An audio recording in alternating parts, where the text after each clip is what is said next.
Hello, avid listeners. I just want you all to know that these next two special episodes of the Retrospective were recorded about two and a half months ago, prior to the completion or the release of the season 3 of the failed award contenders. And we were going to jump straight into the failed blockbuster special season that we have planned, but then some other ideas for retrospectives came up that were too good to pass up. So anything that's out of date in these episodes, that's why.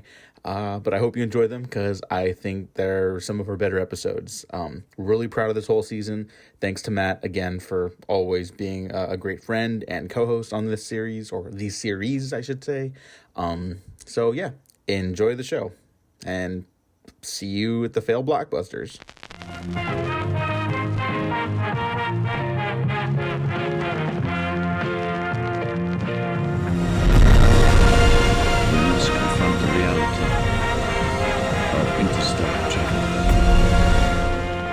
Good. Jeez, he literally just texted That's me. incredible. Yeah. Well, that's fine, right? Yeah. All right.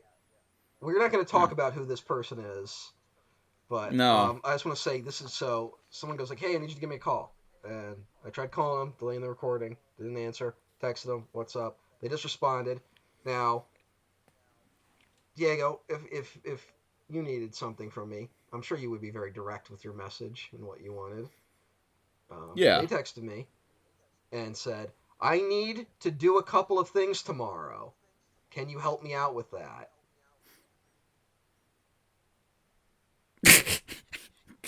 Like, depends. Yeah, it's like, well, what do you need me to do? Do you need a ride? Do you need me to build a nuclear reactor? What do you need me to do exactly? And what are the things? So now I just... It's funny you should ask. Yeah, so I don't even know what to say now. That's okay. That's good morning. Welcome to the season finale of the failed award contenders, the season 3 finale of the failed award contenders here at the Waffle Press Retrospective. I'm your host, Diego Crespo. That's my co-host, Matt Garingo. Yes, that's me. I'm texting this person. We're talking. That's okay. I'll take it from here, Matt. Yes. We're here to talk about Christopher Nolan's 2014 Best Picture winner, Interstellar. Oh wait, it wasn't nominated. Oh. That's why we're talking about it. And it also lost our poll against The Truman Show, I believe. I'm sure in 2014, you fucking Interstellar shooters. I'm sure in 2014, Best Picture went to something totally deserving. Moving on. Was that Birdman? What was that year? That was Birdman that year. Oh my god, I forgot Birdman actually won. I know, which was like upsetting at the time because I was so like excited about superhero movies still, and I was like, man, this movie hates superhero movies, and now I just don't like that movie because it's annoying. Yeah. Maybe I should rewatch Birdman. Maybe I'll like it this time. I know, right? I'm so full of shit. I'll rewatch it and I'll be like, okay, you know what? That being said, it is still annoying, but that being said... I did rewatch The Revenant and it wasn't good. Yeah, no, it wasn't good when I saw it. Yeah. Like, the first time. You never know. Sometimes you're like, you know what? I was in a bad frame of mind. Like, you know, I've been... Yeah, no, you're right. We've all been wrong before, so... much like the Academy was in 2014, apparently. Yeah. Do you know what else was nominated that year? Was it Boyhood? Was Boyhood nominated, or was it just people talked about it? Like, no, Boyhood was nominated. Grand Budapest. Yeah. Good movie. Grand Budapest. Great movie. Yes. Great movie. I'm trying to off the top of my head. Was that The Imitation Game that year? Yep. The failed award contender origin movie. One of the first ones we did. I cannot think of what the other ones were that year. Selma, okay. Ava DuVernay's Selma. Okay. Yeah, very good movie. Good movie. A Theory of Everything, a very movie. A movie that no one remembers even happened. Yeah. If you know the director of The Theory of Everything, you are lying. I know. I was like, didn't the Imitation Game guy do that? And I was like, no, he couldn't have. Those came out the same year. The Theory of Everything was directed by James Marsh, and I bet if I went up to him and said, who directed The Theory of Everything, he wouldn't know. So... looking at. And then the other two pictures are American Sniper and Whiplash. Okay. I mean, you could make arguments for those movies. Uh, even Well, Whiplash isn't that like that's like your boy's movie. yeah, I mean, I do like Whiplash of the of Chazelle's movies. That's the one I like. Um, but that's a weird year where like if you also look at like what else came out that year, it's like there's so many better movies than I mean, Grand Budapest Hotel no getting no in no is honestly yes like Grand pretty Budapest good. very good. Interstellar not being nominated is insane. When you especially like even if like you're not an Interstellar fan, I think when you consider the other movies we just listed, it's like you couldn't get Interstellar in there. I know. It's like, yeah, maybe there are other deserving movies too, but like people were kind of crazy for Interstellar like the moment it happened. Yeah. Not everyone, which we're going to talk about. Um, And I think there are two types of people who watch Interstellar and respond to it in very different ways. Everyone fits into like one of two categories, which is fine, and we'll get into it. But like that is kind of like I think it's one of the most popular movies like ever now. Like normal people so generally will we'll talk about know its about Interstellar or talk we'll about talk it. about its strange legacy as a dad movie. It's a very big dad movie, but we can talk about that later. But what is so like? What is the other side? You said there are two responses people give to.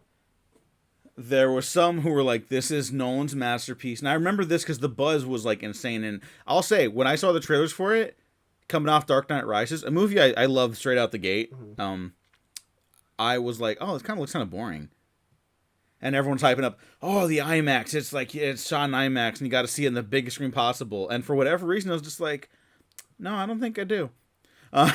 And so I miss it in theaters. But I remember like on Twitter and like all the social medias, the filmmakers like Edgar Wright and maybe even Kevin Smith or someone, maybe not Kevin Smith, but people were like, this is Nolan's masterpiece. Like, this is what he's been building up to. And now people say the same thing about Oppenheimer, which is not like a criticism. I think it's just we're recognizing, oh, he can just keep going, which is great. It's just fun to watch as a fan.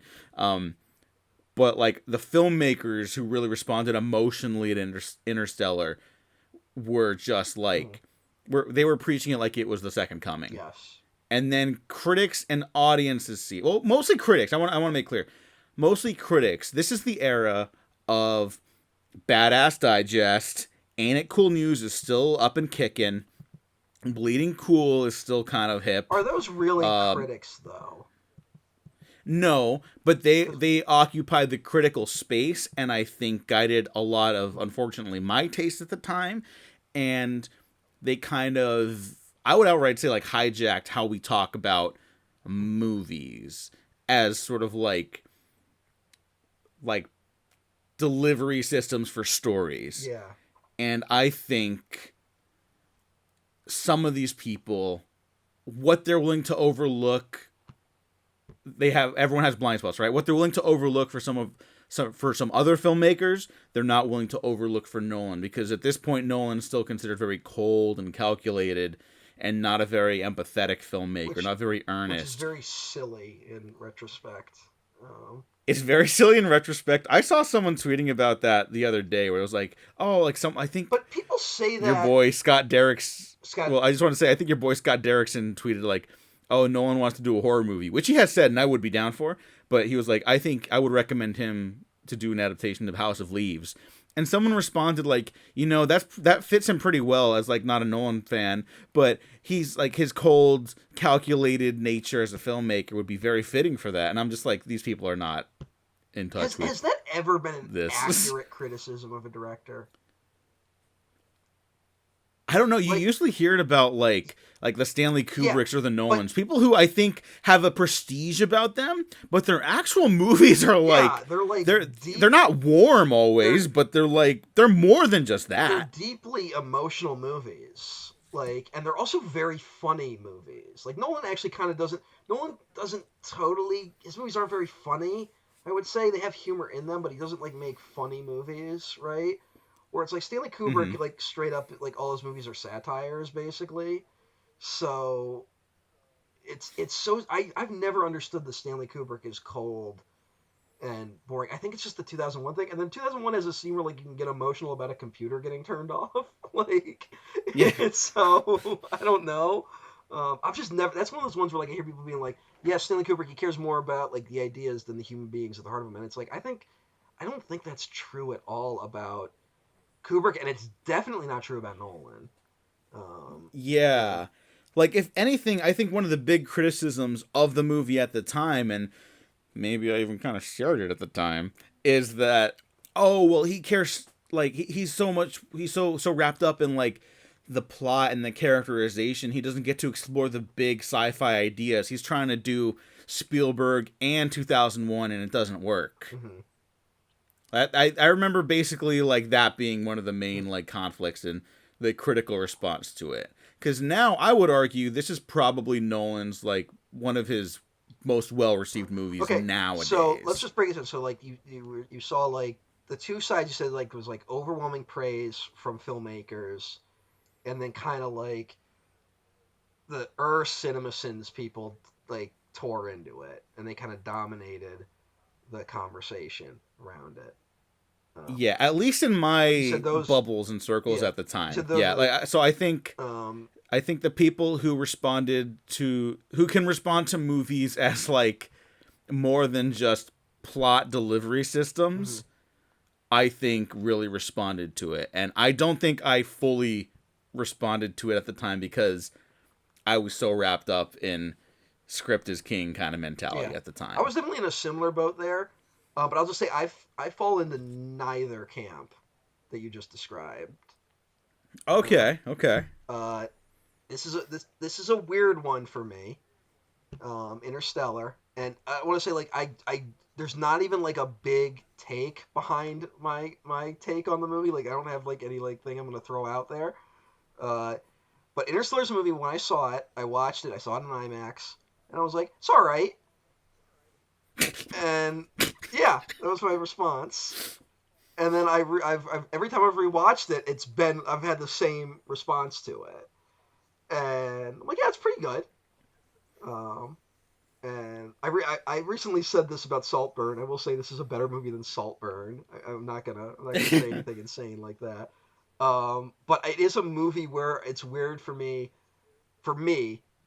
It's not like I have something where I'm like, it's all right, but its big flaw is blah blah blah, right? Like I don't have that, right? Like there's Hmm. no thing where I'm like, if they had just fixed this. There's a couple things where I'm like, it's a little weird, but like even then I'm like, that's more me than the movie. Like I don't know if I can really criticize the movie for it. Um, Yeah. but like like there are people I know who aren't movie fans who are like, fuck Interstellar.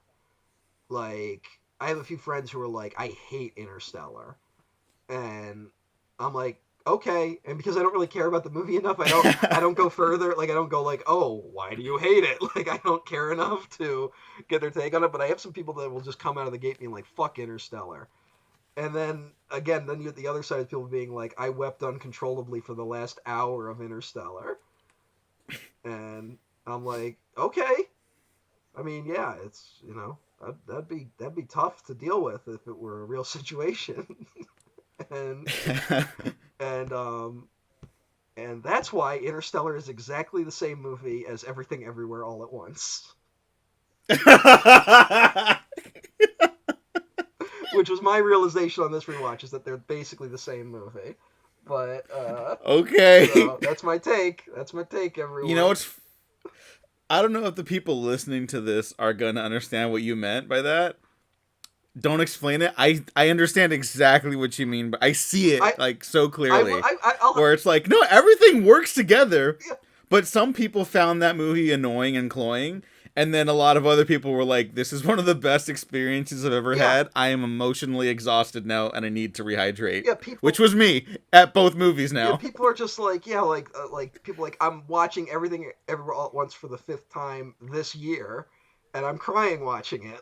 Like I see people tweet that sometimes, and I'm like, I'm glad you like a movie, man. I'm not like Yeah. there's nothing in either of these movies that make me go like, come on now, like it's not again, it's not Joker, right? Where like if someone's like Oh yeah, Joker where is, you're like, no, this is probably just bad for yeah, this is society. bad, This is a bad sign of and I'm culture. like, look, I'm glad you like a movie, but like, no, not this movie. Like this, like, what? Please watch more things. Like, and but with it, with both Interstellar and Everything Everywhere All at Once, I kind of go like, oh, I'm glad you like it, and I kind of want to defend them more than like maybe I feel in my heart, just because of the weird backlash both movies get, right? Like, Hmm. in watching Interstellar, I kind of go like, I don't know how you hate this movie, right? Like, Hmm. it's such an earnest, like, emotions on its sleeve movie, which I guess some people just don't like that, right? Um, Hmm. and again, I similarly with Everything Everywhere All at Once, where I'm like, this is a really earnest movie. I don't know. I think some people, and it's more a film Twitter problem, even though film Twitter loves Interstellar. I think some people do have that problem where it's like, you might not love a movie, but you should recognize that someone is going to love this movie, right? That Hmm. not every movie is made for you, and it's not you're not a it's not bad if you don't like it, right? Or it's not bad if you don't Hmm. love it, but someone is going to love the movie, and you should maybe respect that a little bit. But yeah, I don't know. People are weird. I mean, people are weird about Nolan in general, right? With the whole like, Yeah, like I think Oppenheimer kind of finally got like rid of those mm, maybe, criticisms. but now Like that not all of it's them. now that it is swept Best Picture and like all that shit, I think the bat like whatever he does next, he's gonna get shit on. Um, I mean, maybe, but there was some other filmmaker you thought that was going to happen with, and it just didn't. And I thought you were going to be right, but I don't remember. It was like last year. hmm. Someone made something controversial, and I was like, oh, it might happen. And then no, Jordan Peele Oh with yeah, when I was Nope. like Nope, yeah, I was like everyone's gonna have their knives out for Nope. Like I Yeah. was so sure with that, and it felt like people tried, and everyone was like no, like it felt Yeah, like everyone's like, yeah, no, this is fucking great. yeah, people were not Sorry. letting this one happen, and I do like that people are kind of like coming around to being like, no, Jordan Peele's great. Like he's not. It almost it is that thing of like I feel like now then every people are almost overpraising him, but I also like he's the best guy doing horror right now, right? And like the action, the minimal amount of action that's in Nope, like the motorcycle chase, is like get this guy a fucking action movie. Like this guy, I want to see Yeah. Jordan Peele do anything. He could be the next guy, right? But when he does, because he will make a bad movie, just because he seems to keep trying. When he does, the backlash is going to be insane. But um, yeah, you never. Well, Nolan has this. Nolan Tenet is kind of the best thing that could have happened to him because it's this weird like almost a reset for him, right? Like there's a Nolan movie Hmm. that kind of bombed, and it did so for reasons that were beyond his control, right? Like, and Hmm. again, bombed on like a. It still made money, I think, right? Like Tenet still kind of made money, even though it was a pandemic release. But it's a movie that like most people didn't see, and it's still divisive, right? So Oppenheimer got to be Yeah. the bounce back from that. So maybe Tenet has like taken that heat off. Uh, so maybe Nolan will ultimately be fine. But yeah, because this is kind of Nolan like the run of Dark Knight, Inception, Dark Knight Rises, Interstellar. Like this is people being like he's getting out of control almost. I think was the take at the time. Um, and I'm someone who's like my opinion on Dark Knight Rises kind of soured a little bit. Like I don't hate it, but I'm like it's kind of undeniably the weakest of those three movies, Hmm. of the Batman ones he did. Uh, and it's like yeah, like I think maybe it was I think it's one of those classic things of like whatever people were writing about Interstellar, they were really writing about the Dark Knight Rises, right? Like I think it's that Yeah, maybe a classic. little bit. I think that was part of it. Um, but also there is that problem of like it had that like such early hype wave of people being like this is one of the greatest movies ever that you never want the audience going in expecting that, right? You never want the audience going Yeah. in being like, oh, this is going to be amazing, because then when that doesn't happen, they're going to be like, well, what the fuck? Like, and Yeah, and I think that's sort of the beginning of the end for that stuff. I think in my lifetime anyway, just the first time I got caught up in like a hype wave that I was just not responding to. mhm. Right, like I'm kind of floundering in the hype wave. Like, what are you guys talking about? And then I miss it in theaters, and then it cut like almost 10 years later. You got the Flash, and everyone's like, "This is the shit." Tom Cruise said he liked it. No, no, it's one of the best superhero movies ever made. Unlike the one I just deleted from existence. This is gonna rock your fucking world. And everyone's like, "The what abomination? What failed abortion of spectacle have you unleashed upon the world? Like, this is a crime. Everyone should go to prison." And I think that's kind of interesting to look back at now too. Just the way we promote stuff, like that's how you get the Flash eventually. The small domino effect.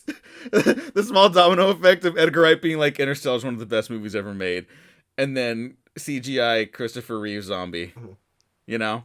Um, Well, that this just I didn't plan on talking about that at all, no, but no, I I just get. thought about that But this now. movie also Yeah. kind of underperformed.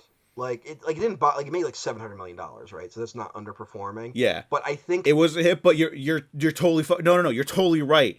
It's like everything starts making $1 billion. This is the $1 billion decade yeah, now. You are officially in it, especially after Dark Knight Rises, especially after Avengers. Iron Man 3 made $1 billion. Interstellar's totally gonna make $1 billion. and like Inception Doesn't made happen. 800 million, right? Like Inception Yeah. was like huge. So everyone's like, and then it's like Interstellar. It's a space movie, which are huge. It's Matthew McConaughey right off an Oscar win, right? Like, And True yeah, Detective. and it's like this is like peak the McConaissance, and Mm-hmm. it's like Anne Hathaway just won an Oscar as well. Like it's all But this. people don't like her at this point because people are fucking Yeah, weird yeah, losers. the weird. We'll get into the Anne Hathaway thing. But like it's weird where it's like all this stuff should have been coming together, and it kind of it like again it made 700 million, so it's still a hit, but it was like it for the people pushing like money. It's like well it kind of underperformed, right? And Mm-hmm. it's a little weird. And then Dunkirk feels very much like a response to this, right? Where Mm-hmm. it's for Nolan, it's a smaller scale movie, and it's also like his shortest movie, I think, at that point. And so I think Dunkirk was like really him trying to be like, okay, if you didn't like that, then what about this? And that one gets the Best Picture nomination, right? Like that one Mm-hmm. kind of, and Dunkirk seems to be the Nolan that people who don't even like Nolan like. Mm-hmm. Um, but yeah, Interstellar, it's a weird one. I feel like it's like it's like the film Twitter's favorite Nolan, but again, like I kind of just sit there and go like, yeah, it's pretty good. Like I'm just kind of like, yeah, good movie, good stuff in it, fun. The power of love, Yeah, let me whatever. explain why I didn't. I think I didn't really respond to it at first. I think Oh, I was I have some what stuff my too, which we can talk about, but yeah, go ahead, okay. go ahead. Well, my buddy Liam O'Donnell, um, currently working on the third sequel to Skyline. Very excited to see that come to fruition. Skyline Warpath in theaters, I think next year or the end of this year. Anyways, he calls it script watching, and it's like when you're not even watching like the cinematic form or even like the actors. You're like, why did that plot development happen? And some of that could genuinely stem from like weak writing. Like that is totally possible. But sometimes it's like, hey, just if you watch the movie, like we've all watched movies with people that ask questions like, oh, why did that happen? Why did that character do that? And it's like, well, they're gonna show you right now. You just watch the movie, Yeah. And if you get caught up doing that at everything in the movie, it's either you're watching a very messy movie or you need to stop asking questions and just Mhm. watch the movie. And I think I needed to just stop asking questions and watch the movie.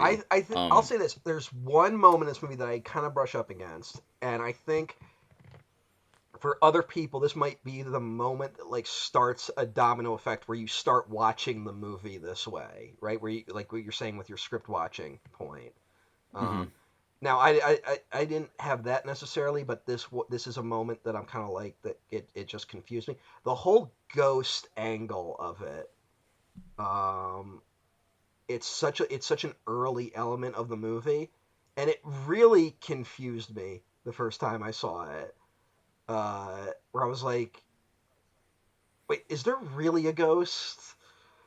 And I'm asking that like an hour into the movie, right? Like, Oh no, I'm yeah. like, I'm like, yeah, but what was with the ghost? Like, Oh what no. was that about? Like, it didn't lead to me being like, yeah, but why is the planet like this, and why does this happen, and why does Matt Damon do this? Like, I think that moment for other people could have kind of started a sort of like an avalanche, right? Of just suddenly you're Hmm. like, well, why did this happen? Why did they do this? Why did they do that? Blah blah blah blah blah. Like, but for me, like, it was something where I'm like, I was so like, so we're just accepting that this ghost is real. Like, like that really, me seeing it in theaters 10 years ago, that was like a big thing for me of just being like, so like, wait, we're not gonna stop and be like, why? There's a ghost. Like, I would be like, shouldn't the movie be about this ghost? And it is, it turns out, about the ghost. But I couldn't like watching it. I was just like, there's the ghost led them here. Like, I was like, I just remember that being the big thing for me. And no offense, it's one of those things where like I feel like there was just like one more scene with the ghost stuff, I would have vibed with it a little more, right? Of just like, Hmm. but it's such a weird like, oh, we're suddenly just accepting this ghost is real, and then I'm like, yeah, but what is it? And it hung over the whole movie for me the first time I saw it. But again, once you're like, oh, okay, it's time travel thing. I'm. It's not even like that. I'm like, what is it? It's more like, why are they so quick to accept it? You know, like that's more what I Hmm. brushed up against. I'm like, why did everyone just go like, yeah, ghost, sure, that makes sense. Like, Well, I mean, if they're from the Midwest, maybe they're superstitious a little bit, yeah, I don't but like know. up until that point, McConaughey's all like there's so much ghost talk in them. Like, oh, this is clearly just there for flavor, right? This is some sort of, Hmm. and then there's also like the whole thing in the beginning where it's like, well, we're telling kids the moon landing didn't happen. So I'm also like, oh, maybe in this like this like dystopian era, like superstitions come back. So like maybe that's why they believe in a ghost. And I'm like, okay, it's just kind of flavor for the movie. Then it's like, no, the ghost is like the plot of the movie. And I'm like, it Hmm. is. Like literally, you know what would have just this is just me, right? Like this, and it's like I get Hmm. people not getting caught up on it, but for just me, if there was one scene where they like quote unquote tested the ghost, right? Where it's like, okay, if we can get like if we can, a scientist aims for repeatable results. So it's like all that dust. What the dust like? What does the dust do that tells them to go to the place? It's is It knocks the book down, and then like it shoots like the beams of light. yeah, Not the beams of light, but like the dust particles are like aligning from the the air ventilation funneling through the real bookshelf. normal thing to happen. Um, Yes. my my thing would be like, okay, let's put all of it back and see if it happens again, right? And Hmm. it would because it's time traveling Matthew McConaughey, which we find out later. And if they had just done that and then it happened again and then it was like go here, then I would have been like, okay, like whatever the ghost is, it's not a ghost. Like you don't have to be a genius to be like it's not a ghost, but like you go like okay, but this is a real thing that exists in this universe. Whereas for most of the movie, I'm like, was the ghost real? What was this? So Oh, it's your werewolf town. the what? The werewolf town. Like when I saw the guest for the Oh first time, I yeah, was like, yeah, "This is fine," but I thought this was a werewolf movie. yeah. I guess it is. I guess it is very similar to Yeah, that. and so yeah, you have to like reprioritize your brain, like reconfigure it to be like, no, that's not what this is. Let me shake this off. Let me reapproach it. Maybe even rewatch it. Yeah, yeah. Like I said, and it plays a little better on rewatch, but it still is something where I'm like, they should have done more with that. Like that's my only real kind of like script doctor moment. I don't really have any other complaints Hmm. beyond that. Other than maybe there's a little bit too much talking, but that's Nolan, so who gives a shit? But I will say because I'm about to praise the shit out of this movie. I love this movie now. The one moment I'm not someone who's like, yeah, Nolan needs to work on his sound mixes. I think the preview for Dark Knight Rises that we all saw, it was like, yeah, that was like a genuinely bad mix. No one knew what the fuck Bane was saying. I think he's since gotten so much better. There is one moment in this movie where Sir Michael Caine is dying on his deathbed, and for the life of me, the first time he was like, I watched the movie and I was trying to listen to him. I had to put subtitles on. And I'm not even like an anti-subtitles guy or anything like that. I was just trying to watch the movie, you know. I'm like, I'm promised like this big screen spectacle, and I'm watching it on, you know, a decent sized desktop monitor. My bad. And you know, not enjoying it, but definitely not swept up in it. And that moment took me out where he's like the rage against the dying of the light speech, you know, his last scene in the film. It is very difficult to understand him. It is the single time I have ever agreed with that complaint. I think all of his other movies sound perfectly fine, and I think Tenet specifically has a wonderful sound mix. But anyways, Sure. neither here nor there. That's the one part of the movie that I'm like, I don't know about this still. Speaking of sound, you know what I might get some shit for? Hmm. I'm not in love with the Hans Zimmer score of this film. My heart sank when you and- said you're gonna and- get shit for this. And not like I'm not like a hater of it, and I'm not even sure if it's the score itself. It might just be the sort of like where it gets layered into the movie. I feel like they put it on a little heavy, a little too early with that score, like before any space stuff has even happened.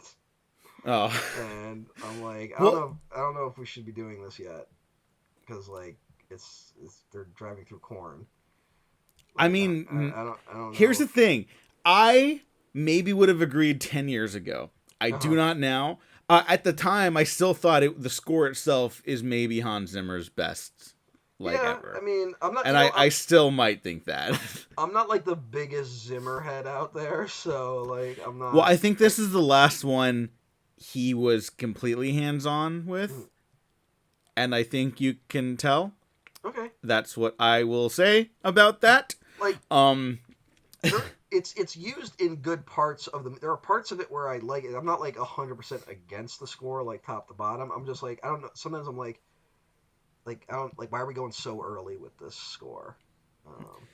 Well, here's the thing, because this leads to my initial more negative-ish reactions, specifically about like the endings, specifically what the movie's about, where it's like, you know, I'm very much not like we need to go to Mars as an actual human being. And I think I brushed up against the resolution to Interstellar. Spoilers for Interstellar. We're not going to break it down detail by detail. It's almost 3 hours long. Sorry.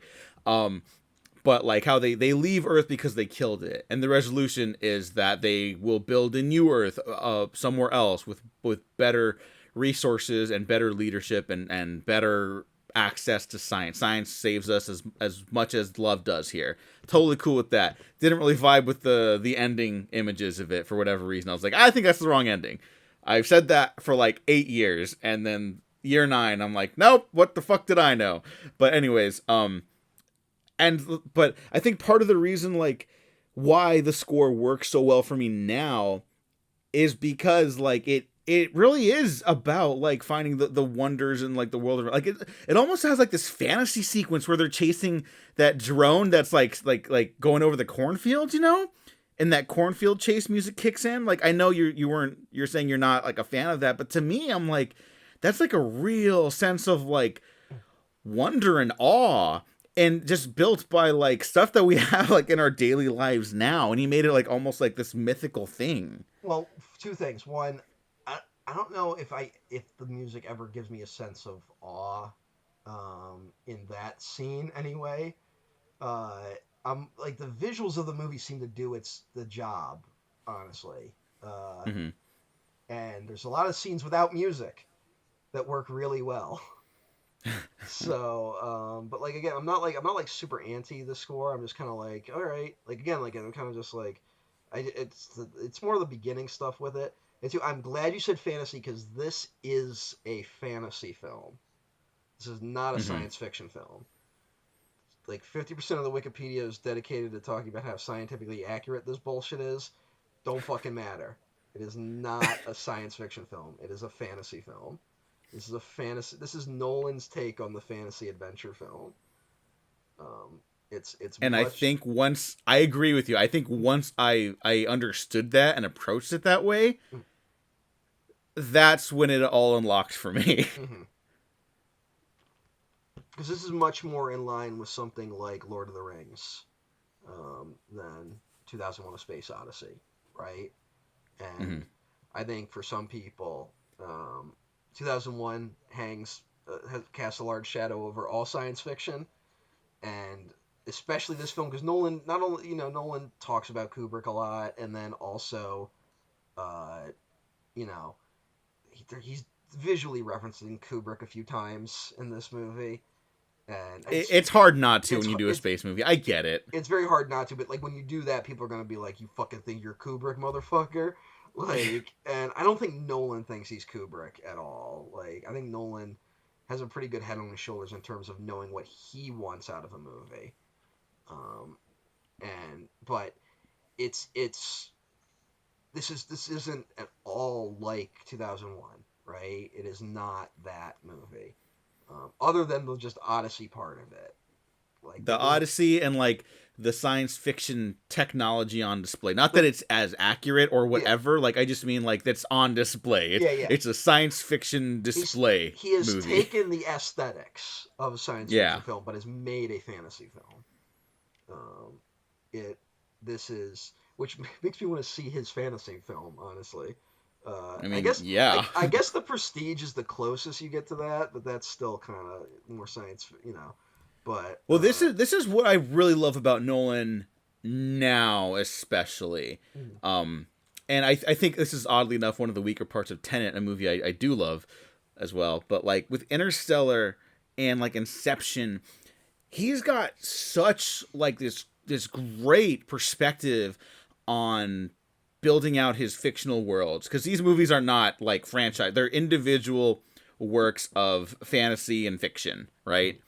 Um, but they're so layered and textured with all these worlds exist before and after the movie starts. mm, You know, like again, like with the drone stuff, it's like, oh, this is something that just can occur. It's like, oh, we're witnessing something special. Like, let's go chase after it. Oh, at the moon landing, we don't talk about that anymore. Oh, this and that, and just like all these little elements that color in the grander world, so you understand where all these people fit into it or don't. Like the Dust Bowl stuff, mm, where it's like, all right, time to call it now. We can't do anything the rest of the day.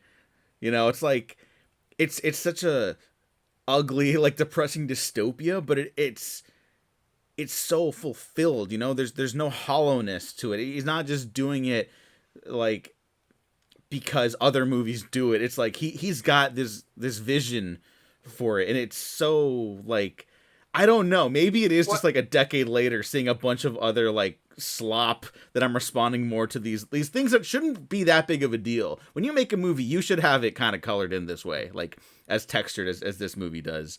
Um, well, I think but he's I don't know. I just really very respond to it now. I think he's very obsessed with how things work, right? Like with Hmm. how not just like devices, but even people work. I think that's what's fascinating about Oppenheimer is that it's him kind of applying a lot of his fascinations about like why things work to a human being, right? Of being like, why Hmm. is this guy the way he is? Like that is part of the Oppenheimer thing. But you got to think about like Batman Begins, The Prestige, back to back. Those are both movies about like how like guys make themselves, right? Like how, and not just Yeah. like their personalities, but like literally like the physicality of it, right? Of just the like, Hmm. here's how he builds the Batmobile. Here's how the magic trick is done, right? Like he's very obsessed with that, and I think people mistake that for an obsession with realism, right? I think people Yeah. mistake that for, oh, he's trying to push for realism in his movies when he's really going for like an almost fantastic realism of just a he's using aesthetics of realism to make fantasy movies. And I think that like you see that I think that Dark Knight has that to an extreme, right? Where Hmm. it's like it almost feels like a Michael Mann film, but it doesn't take place on planet Earth. It takes place in a fictional superhero reality. and then you see How it. did Batman get back to Gotham? Like, I don't Yeah, know. It's yeah, not real. yeah. That's the dumbest one though. I Like know. of all the criticisms of that movie, like of it's like, oh, how did Batman get back? Like Batman. How did Yeah. how did Batman get back? Let You me put tell that me into that. perspective real quick. That's like asking, well, how does Superman fly, like scientifically? It's like, who cares? Wrong question. Yeah, it's and Nolan would kind of be like, well, how would Superman fly? Like he would ask that question, but he's not trying to do it like realistic. He just thinks about it. Like he thinks about the practicalities of flying. He thinks about the practicalities of space. He's not necessarily trying to go for the most realistic thing of it, right? But Mhm. he likes the I guess the minutia would be the right thing, you know.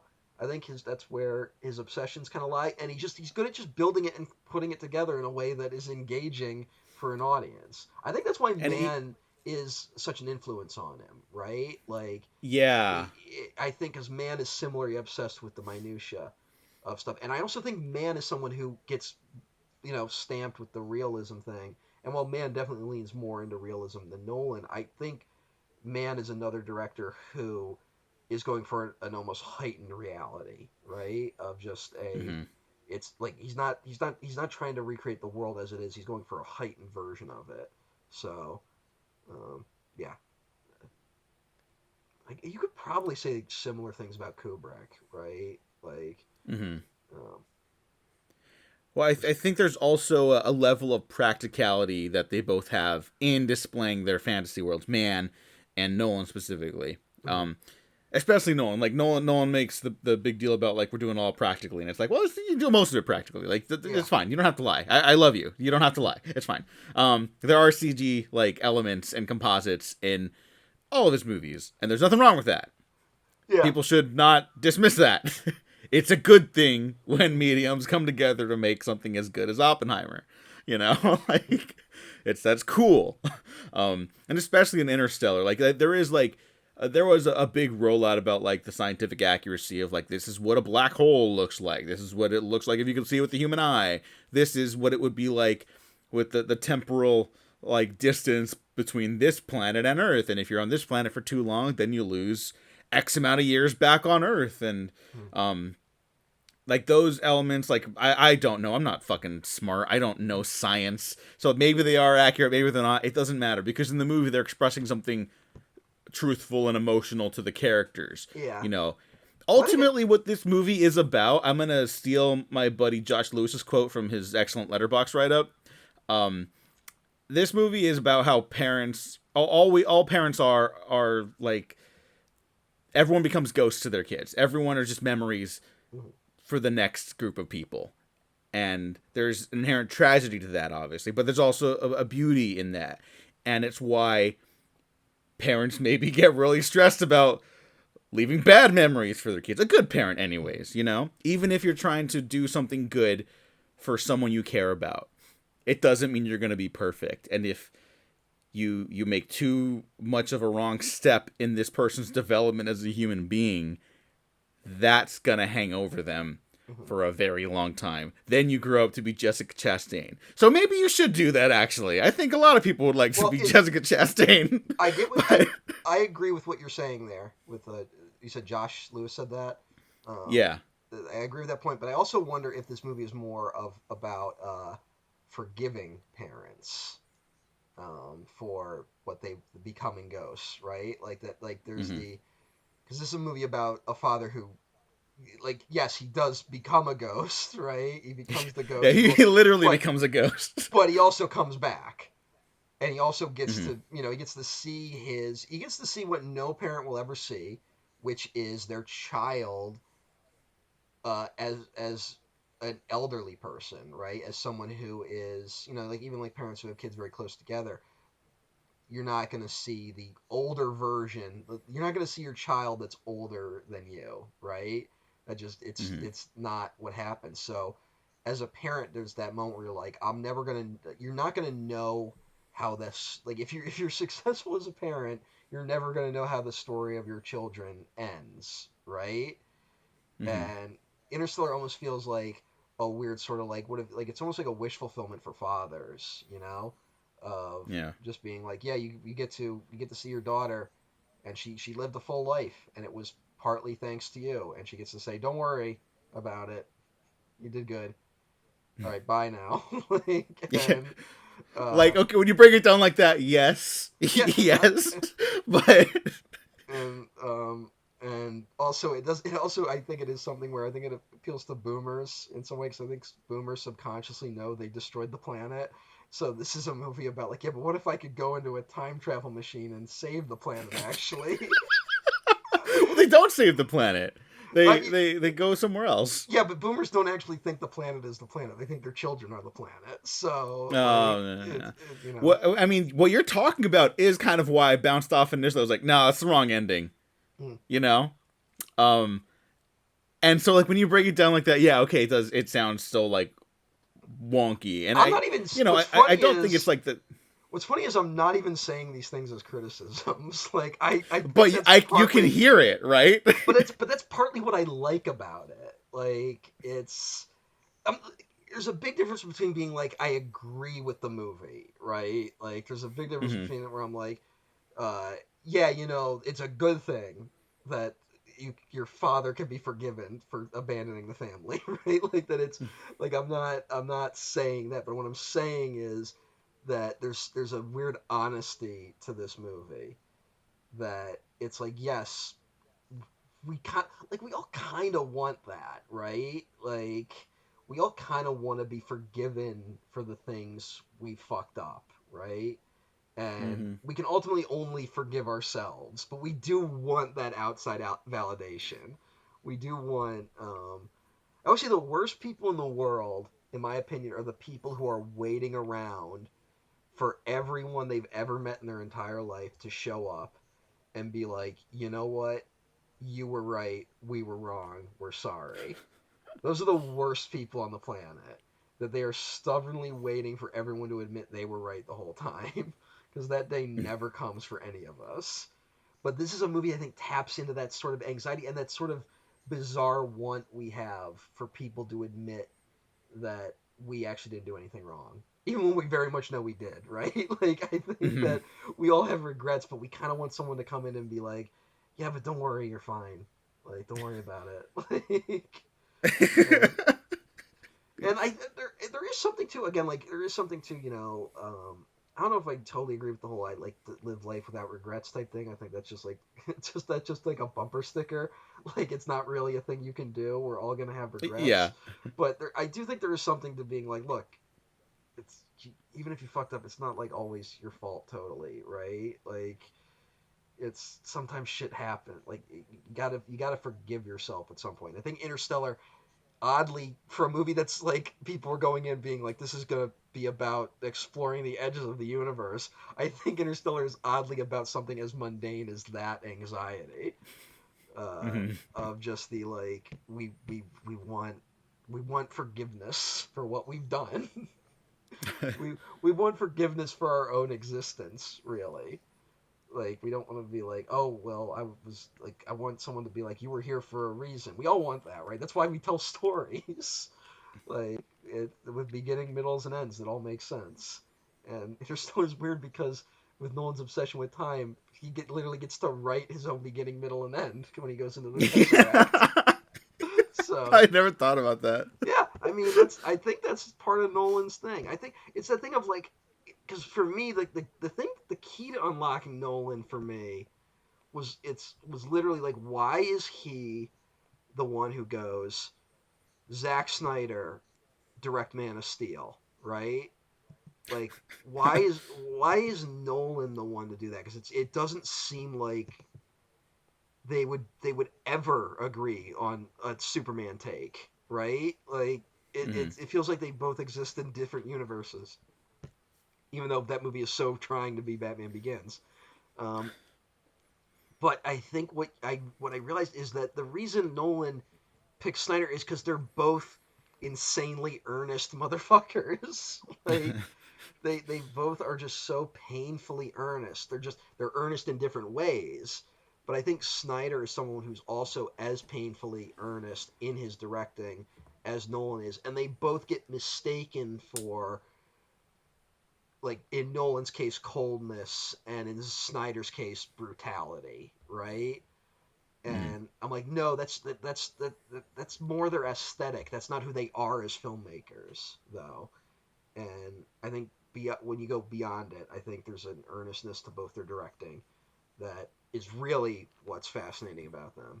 And what's funny is when I would say that, like, the people that like defend Nolan and Snyder to like the death would probably disagree with that take. But I think that's what makes them both fascinating figures. Now Snyder has yet to make a complete movie, but Nolan, I think has I think he's only gotten better, and it's when we're like, even if I don't totally vibe with the movie, I'm like, I like him more the more of his movies I watch.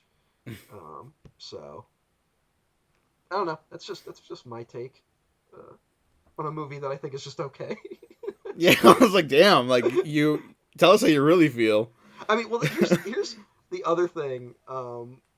With I think this is with Interstellar and Everything Everywhere All at Once, is that, like, I'm obsessive about the things that both of those movies are about. So when I see them in movies, I'm kind of like, yeah, I've thought about this before. So the movies aren't as revelatory to me as they might be for other people, which isn't a bad thing, right? Like, I'm not like, that's not Yeah, the yeah. I mean, like, that, I mean, that's a strange thing for me with Interstellar is, I kind of bounced off it at first, like I'm saying, and now, like, every year I get older, like, it is a movie that gets better as I get older, and I'm like, oh shit, like, this ending is, I was wrong. Like, this is the right ending for it. Like, how Coop does have to learn, to, like, live for him. He can't just.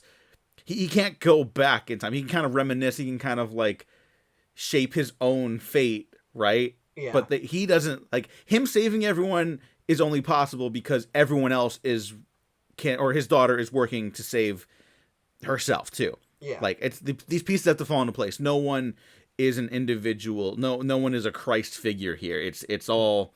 Even though he does float around in, like, a T-pose for a bit yeah. in that third act, which I do love. But it's all these things happening in tandem with each other. But he does have to learn that, like, he has to live for himself. He can't say he's doing things for his kids. He has to head out Mm-hmm. into into space to go, learn to be happy of his own accord and save Anne Hathaway, because I think that would make many people happy, It's frankly. so funny though that I made this joke on Twitter earlier where it's like he does it for his kids, and by his kids I mean his daughter. Like, Yeah, I know. he doesn't really Well, seem to give a fuck look. about his son, which If Timothy Chalamet grew up to be Casey Affleck, I that is a wouldn't give a fuck that about is him a either. that is a downgrade. That is a big Yes. downgrade. Although, I mean, like Casey Affleck, whatever. Casey Affleck is Casey Affleck, but 2014 Casey Affleck is kind of like, is he the next thing? Like, is Casey Affleck like? It's like Manchester by the Sea is like 2 years from now. Like, it's so. But I will say that kind of like genuinely upset me on this rewatch was the amount of like when he's leaving, he's like, well, Tom will be fine, but it's Murph. Murph won't be able to handle it. It's like, why would Tom be fine? Like, that's a little grim, my man. Like,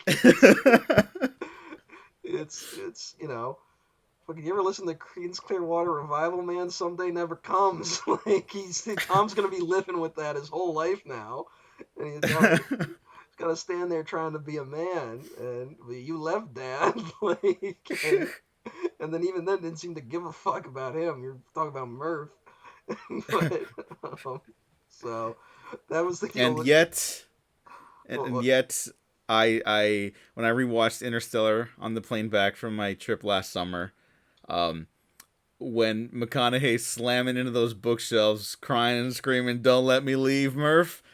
I turn into a fucking mess. Thank God I have a window seat. I turn my head just to kind of to stifle my tears. And it ain't. I'll be honest, it ain't working. But everyone else is watching some other shit too, and it's like 11 a.m. mm, or no, it's like 11 p.m. at this point. So everyone's like falling asleep and shit. And mm. I am just, I am a wreck. Maybe I'll It get there. was devastating. Maybe I'll get there one day. I've never cried at this movie, but I hear that from a lot of people, right? But I'm an easy crier. Like, I fucking cried at The Dark Knight Rises. like, No, no, I mean, like, I cry at everything now. So, like, yeah, whenever someone says, like, this movie's so sad and it doesn't make me cry, mhm, it's not a skill issue. yeah, For me, it's a skill issue with the movie. Like, yeah. okay, you Well, know, like, I don't. I don't well, want I'll to just say, say like, that. I don't want to say that though, because I feel like that's a criticism. Like I just don't like sometimes I don't know why. For some reason Interstellar just doesn't tug at those heartstrings for me. mm-hmm. But like maybe it's just maybe I don't know. Maybe I'll feel differently if I have children, and I'm in that Yeah. position of being like, oh, I wish I could do this over again. Um, or if my dad decides at age 60, whatever, to abandon the family, and but I feel like that. I feel like that doesn't really work now. But Yeah, yeah. I was gonna say, like, maybe that's it. Like, this dad stuff's gonna fuck me up for, like, the rest of yeah, my life. yeah. But then I saw, like, when I saw Shang-Chi, and Well, Shang-Chi is when fucking Shang-Chi. well, yeah, when I saw Shang-Chi, that was year my dad passed away. And then I Uh, saw that movie, and everyone's like, "Man, the stuff with the dad's so moving," and I'm like, "No, it's not. Like, it's this is nothing. yeah, You've all just been but inside for like 14 months." but again, on the flip side of that is uh, I saw Doctor Strange in the Multiverse of Madness on Mother's Day, Oh my and god, and I'm like bawling in the theater at the ending, like that's so. I don't a know. good movie. Yeah, it's actually good. Elizabeth Olsen's really good in it, and it's Yeah, sad. But she just wanted to be a good mom and turned into a monster. That's not right. yeah. But can't relate. But Interstellar. So like yeah, I guess I think that is that thing we're starting to realize with this podcast. I don't really like dad stuff. Doesn't really. Although like there are dad movies that get to me, right? Hmm. Like you know what will get to me is Lion King. Like Oh like shit, yeah. not even Mufasa dying, although that is a big part of it. Like it's just the like dad stuff in Lion King of just like them just hanging out. Like I'm actually you know what I have to stop talking about Lion King or I'm going to cry on the podcast. So but No, you want to know what genuine, like, cinematic catharsis is? mhm. When the rain starts dousing all the fire and Simba starts walking up Pride Rock, and then what's the monkey, Rafiki, right? Yeah, yeah. Rafiki, when he's like, "It's time," and then that Zimmer score kicks in. That's kind of the shit. Like, Yeah. that's not even like a sad cry for me. That's just like, fucking Yeah. movies are so good. I cannot. Like, There are scenes from The Lion King I want to talk about right now. I cannot do it. I cannot talk about it, or I am going to fall apart on this podcast. Like yeah. it's yeah. So like again, I'm an easy crier.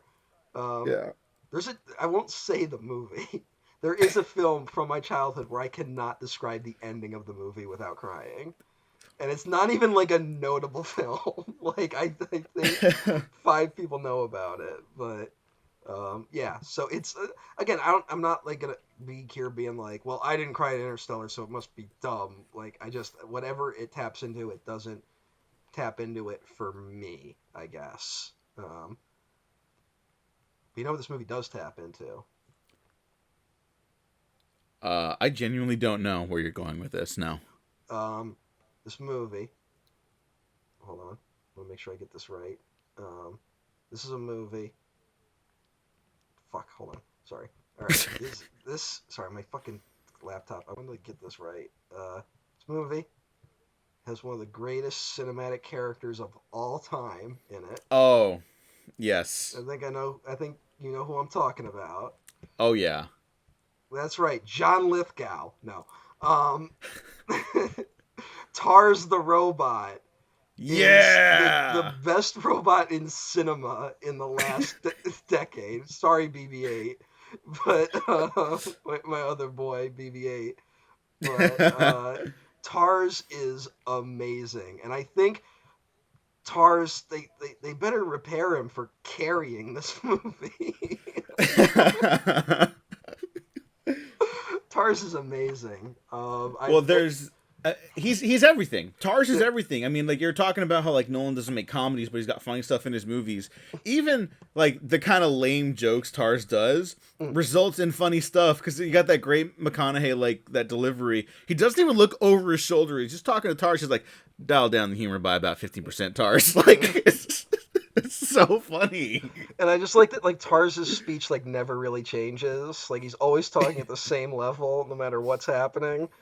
Like so, it makes it funnier when he does stuff. But yeah, it's very good. The sound on Tars is amazing. Yeah. I don't know what decision they really made there, but it sounds great. And I could watch Tars forever. And Tars only goes into the wormhole, so Matthew McConaughey can have someone to talk to explain what the fuck is happening. Yes, Which but I think that's another whatever, thing. it works. Well, yeah, no, that's not even really a criticism. It's like that's fine. That's movie making. Like what the fuck. Yeah. But like I think that's another thing people go like, oh, this motherfucker thinks he's Kubrick. Well, Kubrick wouldn't have had that. Like I think that's a criticism this movie gets, and he's like, he's not Kubrick. Like whatever. Like Yeah. this isn't 2001: A Space Odyssey. Do you want I mean, 2001: A Space Odyssey? It already exists. Go watch it. Like yeah, you couldn't make 2001: A Space Odyssey today. It already happened yeah. in the 1960s. Yeah, you can't make 2001: A Space Odyssey today because it's 2024 currently. There's this other element with Tars where when I first saw the movie and I was telling you, like, I was like, Nolan's cold, calculated, whatever, like, bullshit. And then I see Tars, who is a block that moves, basically, right? I'm like, oh, geez, even his robot design is, like, so, like, stilted. But it's so expressive. I know, yeah. Like, even though it's just a block. Like, should, what a fucking asshole I was in 2014. You could probably learn everything you need to about Nolan's directing and just watching how he directs Tars. Because it is like, he gets so much out of this fucking block. Like, it's like you can tell what he's going for in each scene. With a guy who's a fucking block. He's nothing. Like, he's a Lego piece. Like, he just like folds around a little bit. But Tars is the best. Yeah, Tars rules. But you're saying like watch his directing in this. I think this is also an extension of my boy Hoyte van Hoytema's cinematography. Their first collaboration together, and the fucking leagues in which Nolan's directing steps up when he starts working with Hoyte, is unbelievable to me. Because I'm not like anti Wally Pfister. But sometimes I'll look at like something like Insomnia, a Nolan movie that I think super underrated, and I'm like, this is pretty good. But if Hoyte shot it, if Hoyte was working in 2001, like this would kind of be undeniable as a movie. You know what? I also think this is like that period which you seem to have forgotten, the period of people not liking Hoyte van Hoytema, which I remember. I missed that completely. This had to have been part of it because I mainly remember it around Spectre. Because it was the whole like, well, he's not fucking what's his fuck, but it's like there was, yeah, like it was like there was a weird like pitting him against Deakins in that moment, and it was so dumb, like, and yeah, now it feels like everyone's like, yeah, actually he's great. We've never disliked him, but I remember people being like, why is Spectre so gray compared to Skyfall? I'm like, why don't you shut the fuck up a little bit?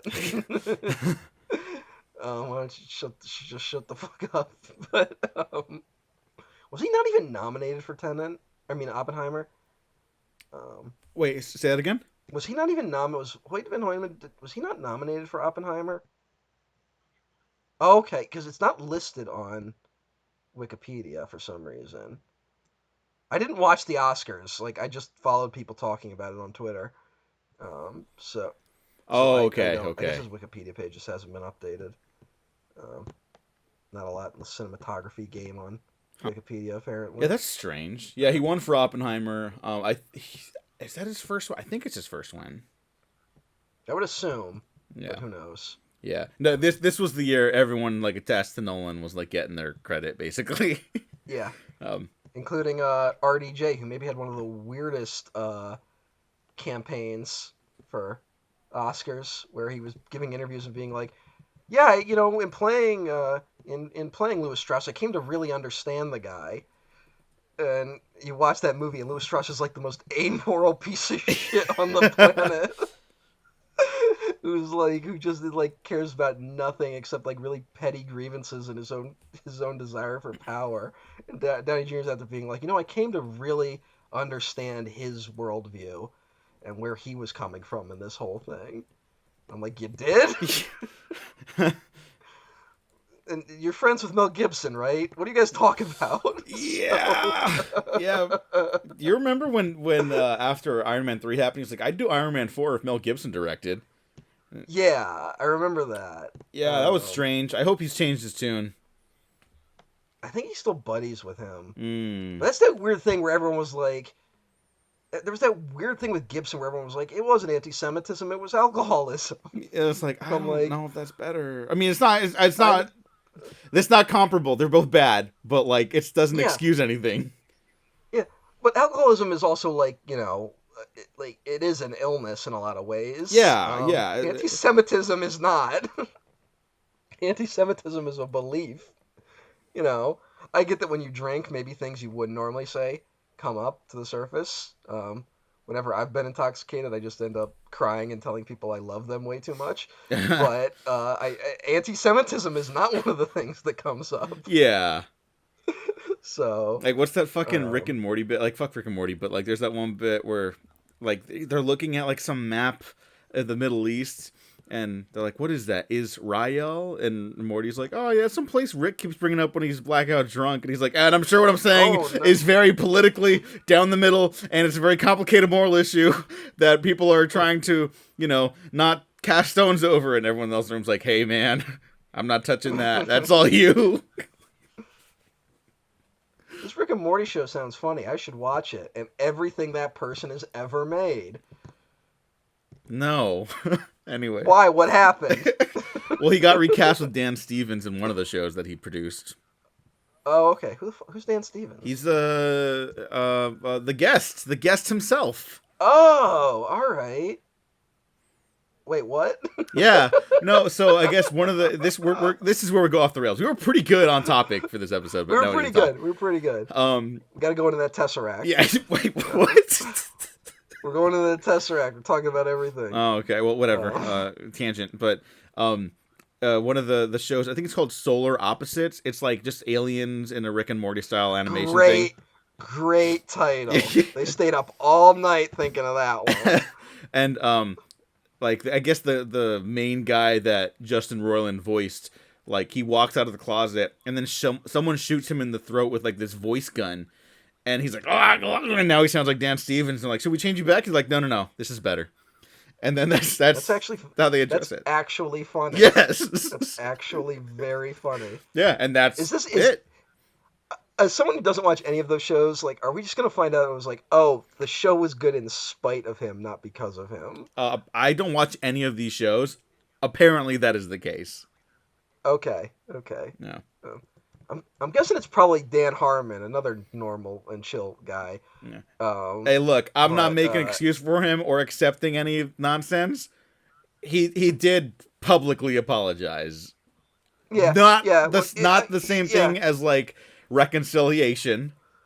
Yeah, but I'm more saying that like he was someone where when he did leave for season 4 of Community, you could feel it, right? Yeah. Like, so that's all I'm saying. Oh, Whereas, yeah. I guess now that the gas leak year.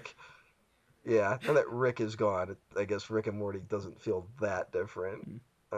This is the last thing on that, but I guess like I was seeing the responses from like audiences and critics, and people are like, "Hey, this is like really good now."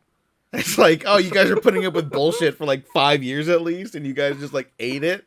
Like, maybe I'll finally watch it. I know. Like, just jump to like season 20 or whatever it's on.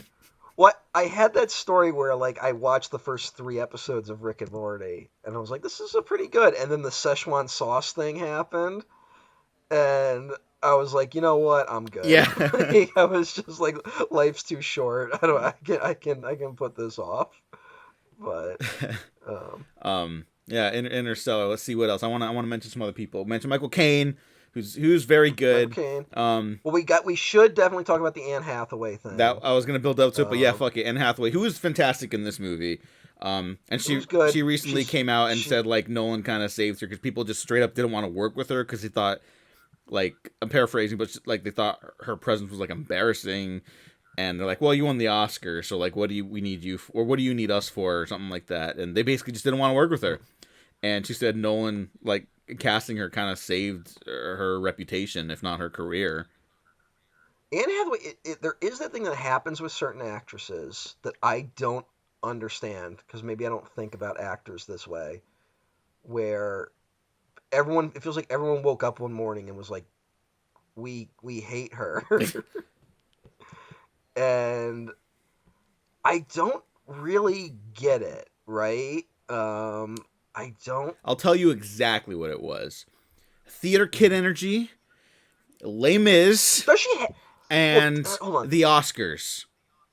Well, there's the Oscars thing. I think is a big part of it, but that honestly think won more people over to her because that was like what's his fuck like abandoning her on stage basically. Yeah. Like I think people felt bad for her for that. Um, so she has theater kid energy. You Mm-hmm. said. Yeah.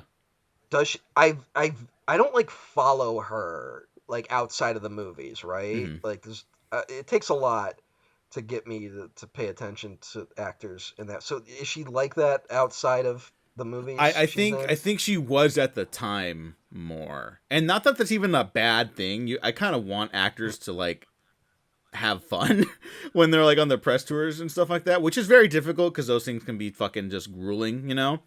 But it's like I Mm-hmm. think at the time I don't think we as people wanted that. Um, and they let it be known when it came to Anne Hathaway, like, oh, she's so annoying. Like, look at her, and it's like, I don't know, she was Catwoman. I think she I likes really to have fun. I don't but like I'm saying like theater kid to me like conjures up a very specific image. I honestly think of like Joseph Gordon-Levitt a little bit Oh yeah, he's hella of theater like kid. but like I don't see that with her, even though she does have a cameo in his directorial debut, Don John. Oh yeah. Um, but I don't I just don't remember that. Like whatever people are talking about there, I can't think of it off the top of my head. Right? Mm-hmm. I remember she was in Twelfth Night for like Shakespeare, and like I remember people liking that. So which is like a little before this.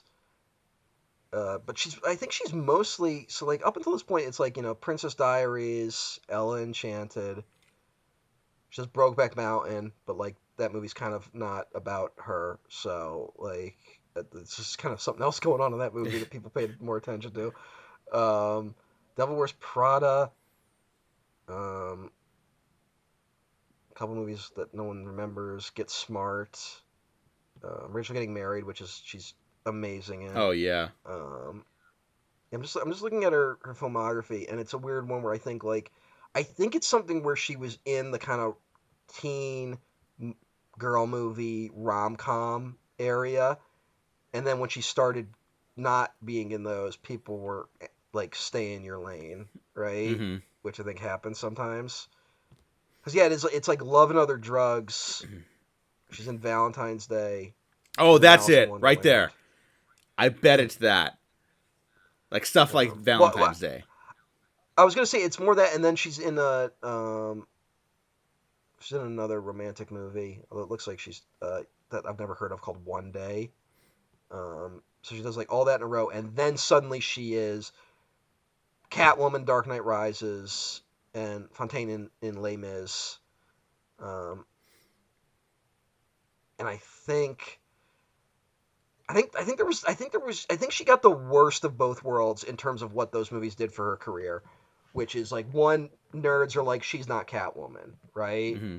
Like, which like this is not a judgment, but I think when people think of Catwoman, they weren't like, who should play Catwoman? Anne Hathaway. Not that nerds are ever right in that respect. Yeah. She actually gives a good performance. But her Catwoman is very different than the comic book Catwoman, and that's a thing nerds brush up against, Mm-hmm. especially in the whole like post Dark Knight fucking what's his fuck Heath Ledger as Joker thing, where they're like Nolan will do right by us when he casts the villains, and then I think that kind of annoyed the nerds, right? Mm-hmm. And then Les Mis, people don't realize she dies like 15 minutes into that thing, and then she gets an Oscar for it, right? Mm-hmm. And it's a lot of her like crying and being sick and then dying, right? Like that's what most of that performance is. I remember people being very angry, being like, "Yeah, I saw Les Mis, the movie she won the Oscar for. She's only in like 10 minutes of that thing."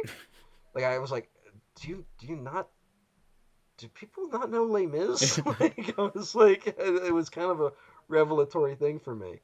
And yeah, I think there was something about that. Those both in the same year, and then this is her big follow up, basically, right? Mm-hmm. Of this is the movie. She like yeah, she's in Don John, but that's a cameo, and like there's a couple other things that aren't no, but like this is the big thing, and she's good in this, but she gets some kind of the dopier stuff to do, right? Like she cries a lot. She touches an alien, she thinks, which is a scene that I think people are like, what, when that happens. And then she fucks up the one mission, right? Which then turns her into Skylar White from Breaking Bad, Oh yeah. where everyone's like, oh, you're the worst because you did something that 90% of people would do in a similar situation. um, but, No, no. Well, uh, Skylar White's the worst character in Breaking Bad because she didn't want her husband to sell meth and kill yeah. people. That makes her Well, the like, worst person in that show. yeah, it's that thing of like, Breaking Bad, the show, in its writing, it's kind of its own fault because we want to watch the fun drug selling show, right? And for the first season and a half, basically, Skylar White just exists to like stop that from happening. And so I think it developed like this weird like antagonistic relationship with the audience where it's like, I want to get back to the drugs. Why is she not letting the fun drug show happen? And then like season two ends with him killing what's her name and like not killing her but letting her die, and like and it's that should have been a big shift moment for people, and instead everyone just doubled down. Yeah. So um, I think that's just certain like people not being able to admit like, oh, maybe my opinion on Skylar White was wrong. Um, Now, where in the arc of Anne Hathaway does her fiance get arrested for a massive real estate scam? Oh, I don't know. Does, does anyone remember I this? I forgot, but I remember now. Raffaello Fogliari.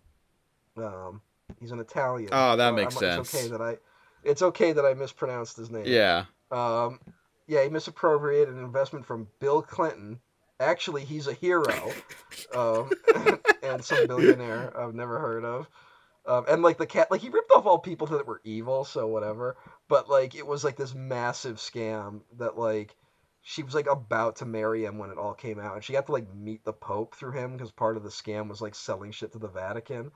And Wait, is this guy a folk hero?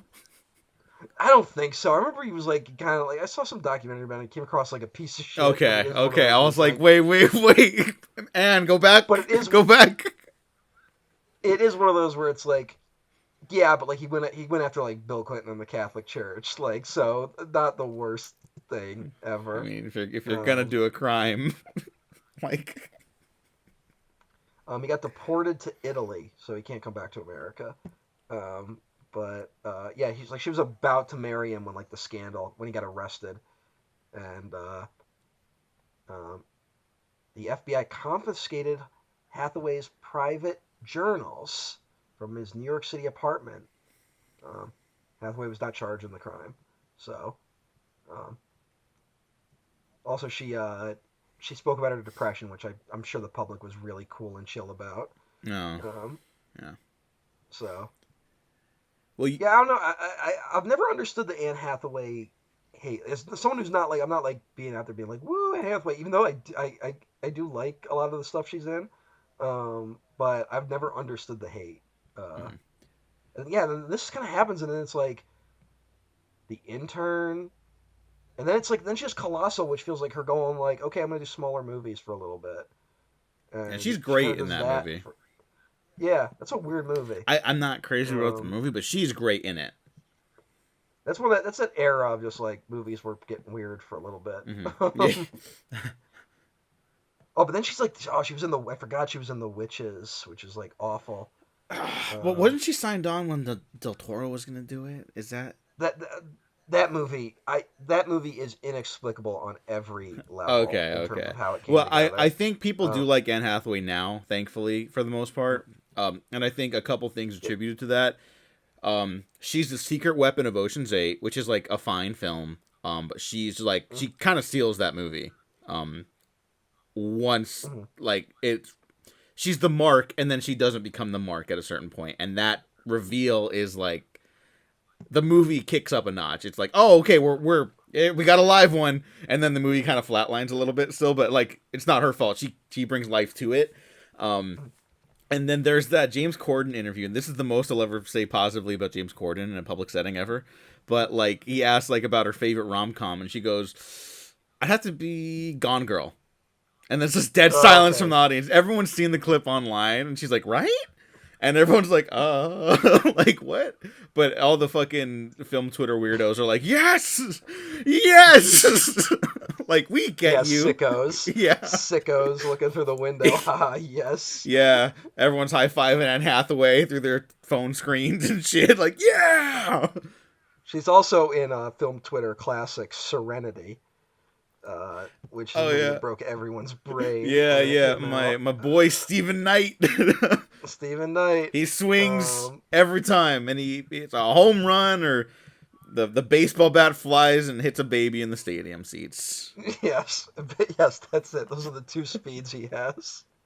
You never Um, know what you're gonna get, and I'm excited every time. but yeah, uh, it's weird. I guess the last big thing she was in was Armageddon Time. Oh yeah, yeah, Um, yeah. A very oh, a smaller movie, but I really like that one. I haven't seen it, but she's in. She came to me the Peter Dinklage romantic comedy, Oh yeah, yeah, directed by yeah. Rebecca Miller, which I haven't seen, and that was a. It feels like another one of the like the weird like Peter Dinklage, like they're not advertising his movies correctly because that movie feels like it should have had a wider audience than it did. Oh my god, did it come out Um, already? yeah, it came out last year. What the fuck? Came out in October of last year. What are they doing to him? I don't know. This is no. I am like having genuine conspiracy theories now. Because what the fuck is that?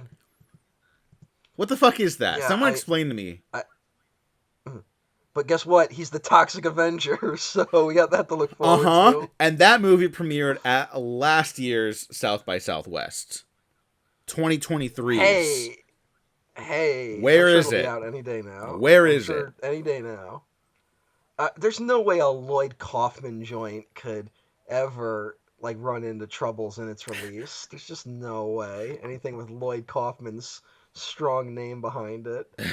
Uh, but yeah, it is weird where it's like he had one of the easiest like, oh, this guy should have gotten an Oscar nomination for Cyrano and it didn't happen. And it's like that's like a match made in heaven, him doing Cyrano, right? Mm-hmm. Like it's like, oh yeah, it's Peter Dinklage. That's money in the bank. Do that immediately, and then like no one saw it. And I guess he was in the Hunger Games, which is like one of those movies that surprisingly made a good amount of money. Yeah. And people are already like, that movie's actually kind of great. Like people are already saying that Yes, about and I it. was there day one, Um, baby. there you go. It was It was good. one of those. The only thing about that for me was like it's like an oddly stacked behind the scenes people. So, um, and Hunger Games has always had a little more juice than the other YA stuff. Yeah, it But helps that it's about stuff, uh, but whatever. yeah, um, so yeah, it's just odd that like they seem to not know what to do with him. Um, he also doesn't necessarily pick great movies. Uh, Yeah, but I wonder how much of that is his agents well, it or is just like the roles that are offered, there is something where it's like, oh, he was Tyrion. We want Tyrion in our movie, and it's like, is the writing as good as it was for Tyrion? Because even the last few seasons of Game of Thrones couldn't do it well. Yeah. So like, if it doesn't, you can't just put him in it and expect him to be Tyrion. Yeah. So, um, Fuckers. Nolan, put him in a okay, movie. Oh, like that would yeah, actually no be one's. sick. Yeah, I don't know. It's that weird thing of like, I feel the thing with Dinklage is like, you've seen a few people try it where it's like, well, we're gonna put him in a movie, but we're not gonna we're not gonna talk about the dwarfism. Like we're just gonna give him a role like any other person, right? Mm-hmm. And some people use that well, and other people don't. And that's just I Care a Lot feels like it was kind of that, although it's supposed to be like, well, he's a small guy with big influence. But that movie sucked. So uh, the lame Gone Girl ripoff, basically. Mm. Uh, but um, he's in Three Billboards. Oh Remember? God, yeah. Very bit part. Yeah, he's got an interesting. But he's probably cashing those Game of Thrones checks forever Yeah, I wonder if he now. does like Broadway Like and stuff. I haven't looked into him because we're he talking about he Interstellar, so it wasn't on my docket today. But I think he did for a bit. Like there was something because it was for honestly it was for a long time. Like a guy like him, like there was only a certain number of movies he could do, and like he was also someone where he's like, I'm not gonna be a fucking dwarf in every movie, right? Like there's a story where like he was like he almost didn't do Game of Thrones because he had just done the Chronicles of Narnia yeah, where he played yeah. a dwarf. And he was like, I don't want to play a fucking dwarf with a beard down to my knees, like, and I'm like, that makes perfect sense. Because I imagine, because it's like, you've seen a station agent, right? I have not. Oh my god, everyone go see the station agent. He's the lead in that. It's one of like his earliest movies. It's really good. Um, where he's a dwarf. He likes miniature trains. Get it? Like Uh, they don't. It's not that cute about oh, it. It's okay. he more just likes trains, but he's really good in the movie. So I'm um, just thinking about how fucking hard he'd crush some Nolan dialogue. Because Nolan's dialogue yeah, can be, we'll call it wonky. Like what you mentioned, Anne Hathaway gets some of like I think you said dopier stuff to do. yeah. Um, I think she, look, she's also someone where it's like she gets the dopier stuff, and I think people go like, well, that must be who Anne Hathaway is as a yeah. person. Well, I'll And say part of the reason the trailers were kind of turning me off was, you hear the line, "Love is the only unquantifiable like element in time and space," or whatever the line is, and I'm like, 2014 yeah, don't put Diego, that. not super into that idea. Yeah, don't put that in the Yeah, trailer. because Like I'm not even brushing up. I'm in not even brushing up against it. Just don't put it in the yeah, trailer. in the movie, I think now it would actually play better because even if it got memed, there would get traction. Back in 2014, that's not the stuff that got memed. That was Ruffle LMAO, like troll face. Like that's the last days of that, you know? Well, I think Nolan also in this era he's getting Wachowski a little bit, which for me is the Matrix is one of those movies where when it came out it was at the right moment where everything in the Matrix was cool, right? Mm-hmm. And by the time the sequels come out, that stuff isn't cool anymore. And what people don't realize is those movies are dopey ass fairy tales. Yeah. Like that those true love's first kiss. True Kiss wakes Sleeping Beauty, right? Mm-hmm. Like that's the ending of the first Oh, Matrix. happy Like, 25th anniversary to the Matrix this year, by the way. hey, Yeah. thumbs up Matrix. Yeah. What Um, a fucking but movie. yeah, but again, it's like that thing of like I think that weird thing happens where people go like, I was tricked, right? Like people do Yeah. that. Where like The Dark Knight is again an incredibly dopey, earnest movie in my opinion. And when it came out in 2008, I wasn't appreciating it on that level. I was appreciating it, be like, this is the coolest fucking movie ever made. Gauge the chaos, like Yeah. that's. I was a freshman in high school. What the fuck, like, and by the time this comes out, I am out of high school and I'm like, I have opinions. And so I'm a little less, I'm like, oh, if a movie is this dopey, it must be a mistake. No one would do this intentionally. I'm not deeply insecure about myself in my early 20s. Yeah, I think But in hindsight, this is the movie. Like, it's one of the last movies where I kind of can't accept that level of dopiness because no, not even a full year later, because Interstellar comes out in November 2014. Do you remember what comes out in February of 2015? no. Jupiter Ascending. All right, right.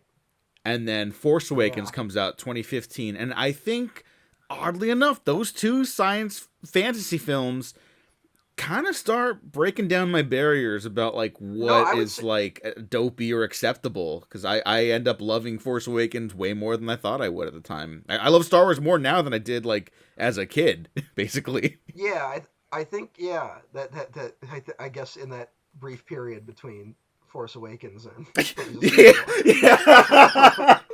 uh, We're focusing on the good but stuff right now. yeah, but yeah, I think it was. And I think Mad Max Fury Road is also tied into there, right? Where that's another movie where like it's super cool, but like also I think because it's such a movie about like rescuing pregnant women that like it's I think similarly 2015 was a year that kind of broke those barriers down Yeah. a little bit. Another movie I was Like like, those trailers aren't all that. mm, And then I leave the theater and my eyebrows are singed off, my hair is blown. mm. The only thing I remember about the Mad Max advertising was that it felt like it like took 2 years for that movie to fucking come out, Yeah. and I was like, what the fuck is? Are we really getting a Mad Max movie? Like by the time it was out, I was like, oh okay, I guess. Yeah. And then it comes out, and it's like, oh, it's the best movie Yeah. ever. Like, it was so. Um, yeah, I guess yeah, 2015. Now I'm looking at it, that is a big year of like, oh okay, Creed, another one Oh that kind yeah. of made me feel that way. But that's like And then I perfect on think every quantifiable level.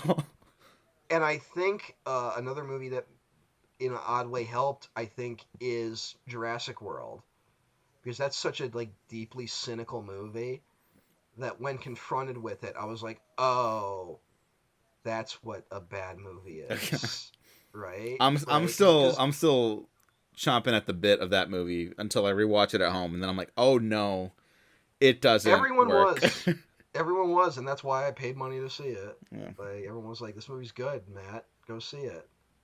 And I was like, oh yeah. And they're like, yeah, go see it. It's good. And I went and saw it, and I was very upset. And it's still the low bar for that decade for me. I don't think I saw a worse movie in the 2010s. I still we've had this talk before. I think Suicide Squad is still worse. Like it's Um, not a finished film. Like I think just objectively, like it is incomplete because they never really finished editing. They kind of just slap stuff together in that movie. Whereas Jurassic yeah, but World, that maybe you have a point though, because Jurassic World is, for all intents and purposes, like a directorial vision completed. yeah. Well, that's the other thing is like with Suicide Squad, it's like yeah, it's kind of not finished. Like I can't, and it's almost like it almost gives it an excuse for why it's so bad. Meanwhile, David Ayer's next movie was Bright, Yeah, but his which his might be a worse. his movie 2 years before was Sabotage, which is a masterpiece. Well, yeah, we defend Savage, but I'm saying I think Bright might be worse than Suicide Squad. Those are both like bottom of the barrel shit. But you know what? They He they did the are they're Beekeeper, pretty and the bum. Beekeeper kind of is super fun. I think you'd like the Beekeeper. Okay, maybe I'll check it out. It's his second good movie. Yeah. Did that make money or did that like Nope, did no one that's a see it? franchise, baby. It so it did make money. Yep. Is that the what I guess I will call the Sound of Freedom vote? Oh, That's at the box office now. I don't Um, know about that. it had a reactionary vibe to it when I saw the trailer. And it's also that thing of like, oh, it made all this money, and I also know no one personally that saw it. Like, you're the only one. But no one Maybe. I talked to in my regular life saw the movie. I Uh, don't know. so, Um, the politics in that movie are fucking all over the place. have you noticed that? Because that's an MGM Amazon release. Have you noticed that Amazon is kind of pushing for the like right wing audience with their movies lately? Well, what else? Um, well, that they really front loaded that they have Sound of Freedom on there, and Uh, and then their Reacher. They are what was that other show? Bosch, which is Boss. the Oh other yeah, show. Roger Deakins' Um, favorite TV show. there's Jack Ryan. Um, and Hmm. and That there's all the another Tom one. Clancy stuff is gonna be there. So Yeah, yeah. so I think Amazon is making that also because they're a major supplier to the U.S. military. So I think that's a big part of it. I think they're going for that audience. No, look, Um, some, you bring up Something to keep an eye yeah, on yeah, is all I'm you bring up saying. valid concerns, but do you remember the part in Reacher season 2, episode 7, when he threatens to blow up a man's urethra in the hospital? No, no, I did. Reacher's a great Yeah. show, except it does have one of the weirdest QAnon endings I have ever seen of any TV show. So, because QAnon's whole thing is that there's corruption, but Homeland Security is the one intelligence agency that can be trusted. And one day, Homeland Security is going to arrest all the secret devil worshipping pedophiles around the country. And There are no, and for the record, there are no devil worshipping pedophiles in Reacher. That is, no, yeah, no, but it does end with Homeland Security coming in and arresting everyone. yeah. Well, they also So, blow up a it, helicopter, and they get away with it yeah, because they're like, man, Reacher and the special forces, you do not fuck but with the I, special I'm just forces. I'm just saying that that's what they're signaling their audience a little bit there. Yeah, you might have Some a point, but did you also see the someone part? knows what they're doing. Did you also see the part where he activated a car's airbag by kicking the front of it? No, no, it's a good show. I will not deny that about Reacher. Although it needs to get back to the gay qualities of season one that they've lost. Um, but it is a really good show. It's so much It's fucking just a fun. I mean, to speak to the conservative aspects of it, like it does kind of fill the void I've missed from my beloved 24 Jack Bauer hijinks, yeah. which is incredibly But also conservative. I do like how they have to incorporate like the reality into it a little bit. Because like we all hate cops now. So like they had to do something with like the one good cop who gets killed, Oh right? yeah, and Like then they had the one cop who was like the good guy, and yeah, then played by the most corrupt cop from The Wire, and then it's like, oh, he did all the right things, and he got killed by his own people because the system, man. We need someone like Reacher to come in, Reacher and Homeland Security to come in and fix the system. yeah. Look, all the criticisms are absolutely correct. It is kind of funny that he does end up basically just killing mostly like cops on that show. Yeah, yeah. Well, we're just at a point where it's like we cannot pretend that our police force is good Yeah, I anymore. know. Like even like that thin blue line shit. It's such a dog whistle of like I just want the police to beat up the people I don't like. Like it is not a I want the police. I support the police and I want them to be better. Yeah. It is I want the police to beat up No, people that I it's don't actually like. cool and based when Reacher is talking to the crooked police officer chief who killed the wire guy, and then he kicks him again. He kicks him through the desk to pin him against the wall, and then shoots him in the head. And you're like, yeah, that was probably for the best. Yeah, Spoilers for Reacher's Reacher season he's a 2. he, yeah, he's an expert at everything. And any room he walks into, and it's like, oh no, these guys are gonna beat up Reacher, and Reacher just kills them. I know. No, it's the best. It's like usually this is such a criticism where it's like, man, I don't buy it. This guy's gonna get beaten up or in danger in the slightest. But then when the show Reacher does it, it's like the coolest shit ever. And I'm like, yeah, like we should Reacher, do that all the time. they'll have Reacher like hot, like tied to a chair with like indestructible ropes and wires, and have like 20 guns pointed at him, and like the bad guy will have like a nuclear missile that's about to go off, and Reacher will just be sitting there being like, "You don't really think you can stop me, do you?" Like,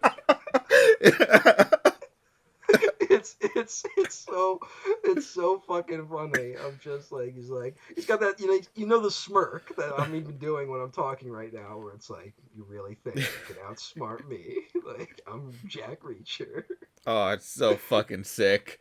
Um, and then he detects the action scene that's about to happen. Like he's like on Sherlock Holmesian levels of being like, well, if you're wearing a pink shirt and the wind is blowing in this direction, I'm gonna fucking curb stomp everyone in this room. Like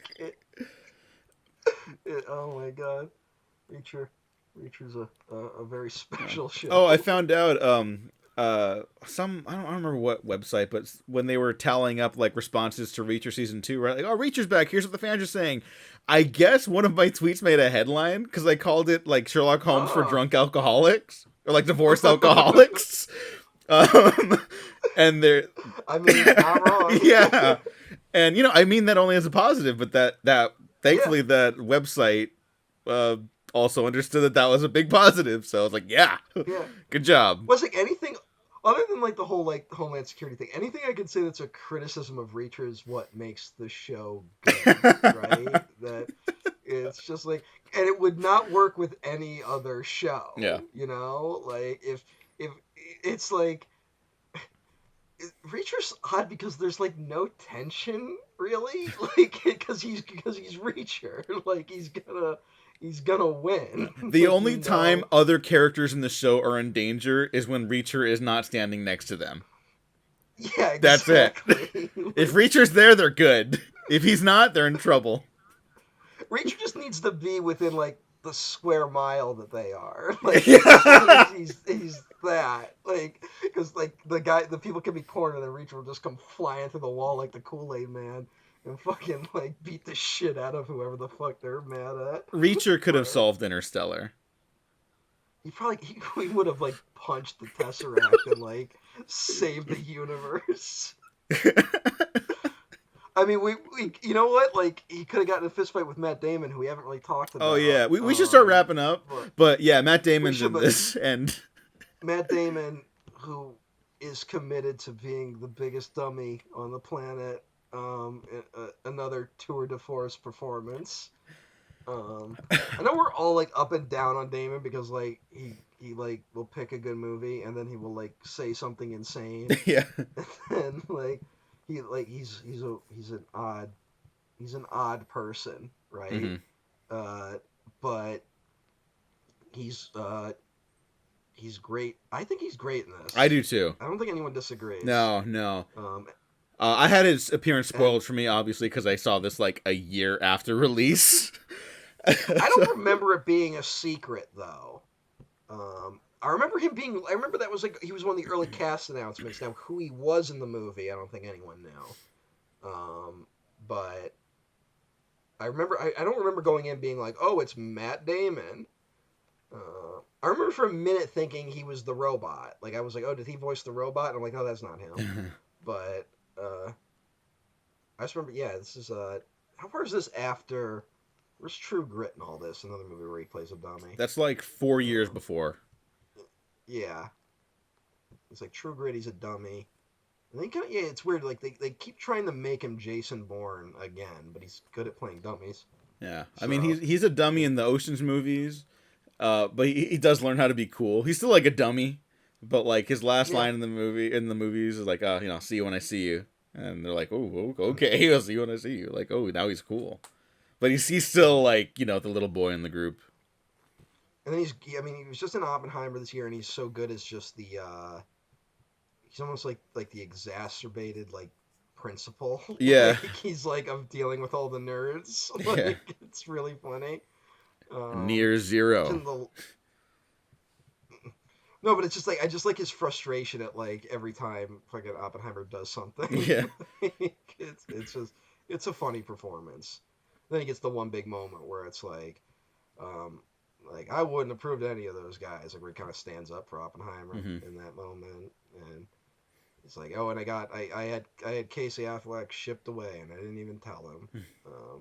And it's like, oh, he was a good guy. See, some soldiers are cool, chill people. yeah, but then he You does know, leave him up to dry when he fucking yeah, they yeah. use the Well, then bomb. well, well, yeah. I think you don't have to be that he leaves him out to dry. I think you just have to stop with they built the bomb. Okay, yes. He built the bomb and the Pentagon. So like, so yeah. But Damon's really good in this. His death is one of the all-time great movie deaths. Oh, yeah, it's so terrific. There is a moment. Just like, it's so because he thinks he's the hero of Interstellar. Yeah, which is I think that's such a Like great like this is a great yeah, antagonist. Like villain, I think I struggled to say that outright. Like he does like Yeah, horrific shit. He kills one of like the only other yeah, he guys on kills. the team. Um, Yeah, he kills people, and he's also like, but he like it's also like really funny where he's doing the scene where he's like working up to like we don't you don't know it, although like you can maybe pick up something that's going on when he's leading McConaughey out oh there, yeah, yeah, and he's like doing that whole speech where he's like, when you die, like the last thing you see is your kids, so like you're still gonna see your kids again no matter what happens. And it like he's trying to pretend he's being reassuring, but really it's him trying to like convince himself to kill Matthew yeah. McConaughey. Like it's really about him. Um, yeah, it's I don't know. His performance is just so funny in this, in terms of like just how much of a piece of shit he is. And yeah, I really like Well, Damon I in also think this. like I mean, yeah, it's funny and like he's great, but I also really like the I think it's the character that everyone thinks Christopher Nolan is drawn to writing. The cold, like separate from humanity, like willing to like. I think people assume Nolan is like someone who likes characters that are like victory at any cost, and I don't think that's ever true. Like in Mm, any of his movies, um, mm. and I think that's why it's Yeah, such a there is a great certain counterpoint to rebuke. McConaughey. Well, I mean, it is something where he basically throws the whole like "do not go gentle" and that good night thing back in their faces, right? Because in his mind, that's what he's doing. He's like, "I'm not going gentle. See, I'm fighting back." And it's like, no, this is what you're doing is bad. Like, it's you are in the wrong. He's like, no, I'm not. I'm Matt Damon. And I also think this taps into the whole like this is a fantasy film argument, where it's very similar to the Lord of the Rings trilogy, where like that's such a movie about like keeping faith in dark times, Hmm. right? And the villains of those movies aren't really, it's not Sauron. It's not even really the One Ring. It is like the idea of giving into despair and bleakness, right? Hmm. Like that's the real villain of Lord of the Rings. Like every villain in that movie is someone who gave up, right? That like Saruman is someone where he's like, look, man isn't gonna work out. We gotta join up with Sauron, right? Hmm. Like it's and then oh god, what's his name? The guy who gets set on fire and runs off the building. Uh, Um, Denethor, right?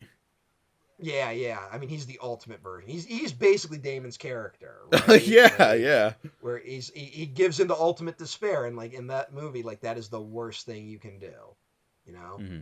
to give into the hopelessness of everything. And I think this movie has a very similar attitude of just like if any one of them loses faith, that's the death of the mission, right? Hmm. That and it's like no, you like we have to ultimately believe we're working for something good, and that these tough times are worth fighting through. That despair is ultimately the worst thing to give into. So yeah. And you don't even like this That's movie my that one. much, and you're No, doing all my talking points for me. So I'm. It's again. It's weird where I'm like, yeah, cool. Like that's how you like reaction. Like I'm like, yeah, I see what you're doing, Nolan. It literally is a thing of like this is a movie that 100% works. It looks amazing. All the ideas of it I find really fascinating. But then I watch and I'm just kind of like, all right, like it just doesn't.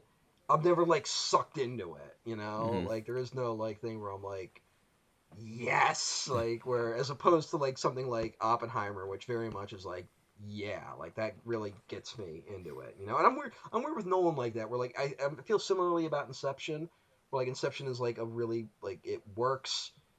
It's an engaging movie. I really enjoy it, but I'm not someone being like, what one of the greatest movies of all time is Inception, and it's like Inception is undeniably a great movie. It's just not the one I go to, you know. Yeah, yeah. But then Dunkirk is another one where I'm like, Dunkirk, great movie, like top to bottom. I love that movie. I can watch Dunkirk any day of the week. It really works for me. Um, Kenneth Branagh's in it. Yeah. Like, it's it's that. So like it's yeah. I'm not someone here being like, but secretly Interstellar sucks. I'm like there's nothing in this movie I can really criticize to any end that feels justified, Hmm. right? Um, and and I feel like anytime I hear criticisms, even though I don't love the movie, I feel the need to defend it. I feel the need to be like, no, you're wrong. Like the movie's good. But then it's entirely just a subjective emotional response to the movie. I just don't have the like yeah to it. Like Mm-hmm. I don't no, dudes rock. Like I don't have that.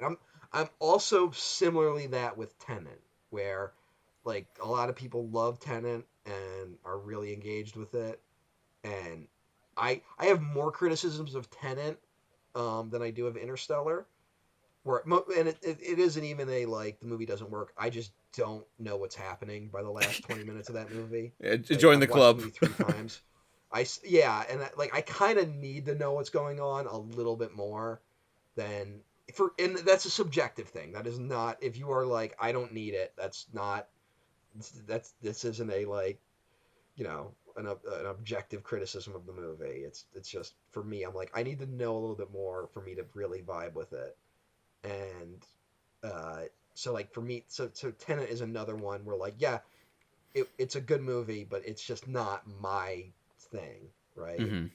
Uh, but who knows? I mean, that can shift. That happens with a lot of directors, right? Like, where as you get older and as you change. I mean, that's Interstellar's journey with you, where like you said, like you kind of brushed up against it initially, and now you really love it. So I could go through a very similar arc with it. Yeah, I yeah, maybe I might even grow to dislike it. I mean, that can happen too. yeah, Um, yeah. you know, and there's also movies like The Dark Knight where it's a great movie, but I've just watched it enough times. I'm kind of Dark Knight is in Terminator 2 territory for me, where I'm like, great movie, I never need to watch it ever again. Yeah, like yeah. I probably got I've enough of seen that it. for a while, anyways. Yeah. So, uh, yeah, there's Yeah. that. But I just don't. It is one of those where like as much as I don't vibe with it in terms of loving it, I don't necessarily understand the hate the movie gets. Uh, I don't. Yeah, like that's the other thing with it for me, where I'm like, I don't know how you walk out of this and I'm like, fuck that movie. Um, Other than you wanted a different movie than it wasn't, which that's on you, buddy. But Yeah, um, that happens. I think that was happening to me a lot at that time period. Just like yeah, I was upset at the movie for what it wasn't, not what it was. that was already shifting for me because the big one for that for me, but I didn't hate the movie was when I went to the Master. PTA's the Oh Master. yeah, yeah, yeah. I wanted There Will Be Blood Part 2, right? Hmm. Like that's what I wanted out of that, and that's not what the Master is. And but it got me to be like, oh, that wasn't what I wanted, but I'm fascinated with what it is. And then like in working to understand that, it kind of turned me around on that kind of thing. Um, but yeah, um, good movie, Interstellar. Yeah, Uh, that is Interstellar, and yeah, it's a great movie. One of my favorites now. Probably top three Nolan for me at this point. Although I am ultimately a basic bitch because I think Inception is my favorite Nolan movie. yeah, Um, I don't know. yeah. My Nolan ranking has gotten so weird. Where like, if you had asked me in high school what my ranking was, I would be like, The Dark Knight, Inception, fucking I don't know if I would do probably Memento, right? Like that would have been Oh my yeah, top three. that was the cool pick, and I think some people Yeah, still like say it's his best, and I love that movie. I don't think it's his best. Memento's a cool movie, but yeah, Yeah, I would agree. It's yeah. not his best. But now it's like for me, it's like I would probably go like Oppenheimer, Dunkirk, Batman Begins, like Oh, okay. I Batman yeah, Begins is my favorite of that trilogy. I've said it before. The yeah, like trilogy, my favorites to least favorite are in succession of release order, but I love all of them still. but it's just weird to me where like when I think of how big The Dark Knight was in my life when it came out, to now be like, yeah, but you know what, Batman Begins is actually better. Yeah, Like yeah, it's interesting how that shifts sometimes. So yeah, so like yeah, Interstellar probably not my top no, but it is a good movie. yeah. Uh, And on that note, that is the end of season 3 of the failed award contenders. Matt, thank you so much for yes, joining me. We kind of You brought up maybe doing like one or two more, but I think we'll just move on to the next retrospective because Yeah, we're we're tapping gonna out. yeah we're If you're gonna be listening to doing this other in the stuff. future, if you're listening to this in the future, you've already heard our retrospective of the Planet of the Apes, Yeah, uh, which we did for Kingdom of the Planet of the Apes. Um, and what are we doing next, Diego? we are doing failed blockbusters fantasy edition, and we'll be covering the failed fantasy film blockbusters. Um, we might just put some regular blockbusters in there. We'll see what We'll happens. see. It depends how the rest of the year goes. I just spent half this podcast arguing that Interstellar was a fantasy film, so I'm sure I can find some bullshit way to work other movies onto the fantasy film list. But Some might hey, call Streets of Fire a fantasy film, but some might call the Bicycle Thieves a fantasy film. okay, wait, slow down. I was stretching it, but hold up. Um, Hey, oh hey. okay, we'll get there when we get there, but we're not gonna this one we're not gonna have people vote on because we're really just trying to occupy ourselves in light of what will surely be a very chill, cool political cycle. Um, Yes. so Fun year ahead. we have our season mapped out, and first up we're going to be covering Dungeons and Dragons as our season Hell premiere episode. yeah. So stay tuned. If you're on the Patreon, you will have access to that at the time this episode goes public. There's no other film to start with. Yeah, I Right? mean, Like it is have kind to. of at this point in time, it is almost like monumental in a way, Hmm. you Yeah, know, yeah. No, I like agree. that one specifically. Yeah. No, and it's interesting the like kind of arc that movie has had in the culture. So Yeah, in a relatively brief period of time compared to other fantasy films. yeah, So yeah, it'll be really it's gonna be a fun season. I think people can guess what the other ones are gonna be, but we'll let that be a surprise for I think so we do have a couple wild swings in yeah, there. Uh, but there's a lot of fantasy films that didn't make money, so yeah. um, one of the most neglected genres on earth. Uh, but although now yeah, it's like that weird thing where like every movie is like every genre now, so like people like MCU is technically a fantasy genre, but I also feel like no, you're I not know. allowed in. Every time I look up like what fantasy films came out in like the 2010s, I want to make sure I didn't miss anything. And I look at Letterboxd and it's like all superhero stuff, and I'm like, no, that's not the same thing. Go we have to away. we have to quarantine superhero films somehow. Like we have to be like that. We have to finally decide that that's a genre, right? Yeah. Like Like in a perfect world, individual superhero stories would be part of separate genres. We don't live in that world. So, yeah, quarantine is a good way to put it. yeah, Even the ones I love, just like make it easier for me to scroll through stuff that I want to reminisce yeah. about. That's a first world problem, though. So, that's that. What other problems are there? Godzilla Kong is kind of a fantasy film. There's like We're a not talking. quest. We're not doing that. I know, but that's how I had that movie pitched to me, and it was I mean, yeah. there are moments in it, mostly when the people aren't talking. No one's gonna care about that movie by the time this comes out. It's fine. Links down to our stuff in the descriptions No, by the time below. it comes out, it will be reclaimed. Well, people liked it, so Well, yeah, because there is enough stuff in that movie to be like. I mean, it's interesting. if I was 10, it would be my favorite movie, and I don't even mean that as a diss. I I don't even genuinely know. mean that. I don't know if that's true as a kid who loves Godzilla, but There's a lot of shit in that movie, and as a kid, I just fucking loved bullshit. I love the evil monkey in it. Yeah, the evil anime monkey. Yeah, I liked him. Yeah. It was because they made him like stand like a creepy anime character. Yeah. Probably the best part of the movie was just when he was in it and no one was talking because it was just monkeys. Yeah. That was the best part. Super weird that he had a bunch of sex slaves, but we don't have time to unpack all that.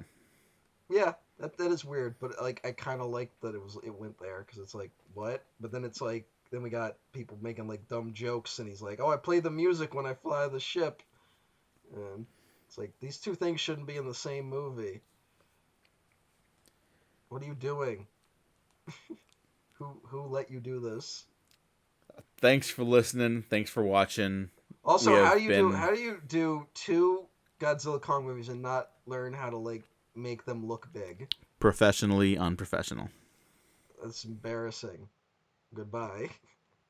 There is a moment.